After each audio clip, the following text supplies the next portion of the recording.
Can you explain what cognitive stimulation therapy is and how it can benefit individuals? Yeah. So, cognitive stimulation therapy is one of the most important therapies that is required for people with dementia because, like I said earlier, dementia is a progressive condition as well as terminal. So what can we do then to help the person with dementia, right? What we can do most is to, one, make sure that the quality of life is good, and two, to try to slow down the progression of the condition, to slow down the progression of dementia that they're having, right?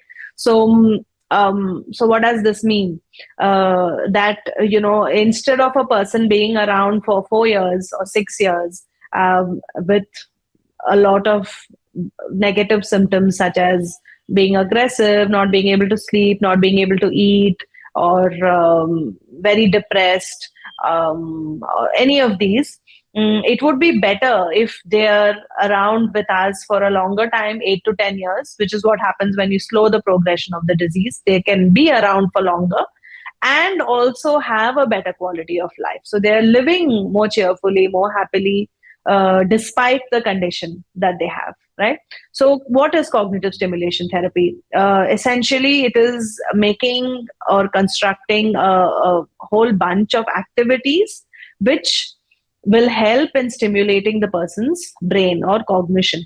So these typically come under three categories. The first is physical, right? So physical activities where we are talking about things like walking, seated exercises, some amount of safe yoga, some amount of safe swimming, whatever is possible for the elder to do.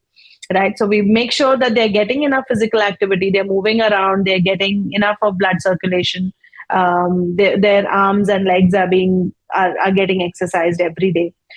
This is the physical component to it. The second is the mental or the cognitive component, which is the hobbies that I was speaking about earlier. It's very helpful if somebody has already had hobbies through their life, because then we can just continue with those hobbies. If somebody has been an avid reader, we can try to get them to continue to read or read to them through their process of dementia. Somebody has enjoyed music all their life, and music is one of the most powerful forms of therapy. If somebody has enjoyed it all their life, then we could make sure that they have some amount of time through the day when they're actively listening to music or engaging with music. Right. So essentially forming a timetable of different kinds of mental activities which would stimulate their brain. That would be the mental or the cognitive facet. The third, very important, which we often overlook, is the social activities. So social interaction, positive social interaction, I won't say just social interaction, but positive social interaction has been shown to be very, very strongly beneficial for the brain. So every time you or me are talking to a friend, an old friend with whom we can be just ourselves, it's a very non-stressing interaction. It makes us happy at the end of the day. It gives us some amount of contentment. This is also acting as medicine for your brain. So similarly for somebody with dementia, especially for somebody with dementia, because they probably have lost the ability to interact with other people the way they used to, because of maybe their loss of comprehension, loss of being able to gauge all social cues, and memory issues.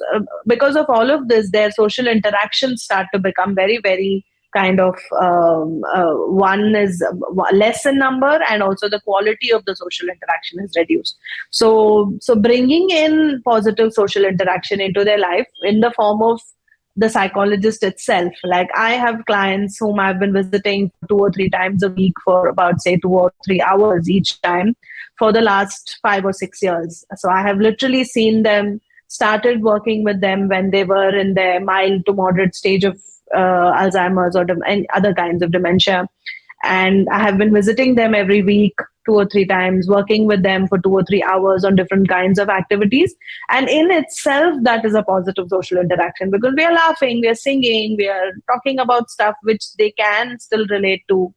And even just this sense of being with another person who gets them to whatever extent is helping their brain. So all of this in a nutshell is cognitive stimulation therapy: physical, mental, and social.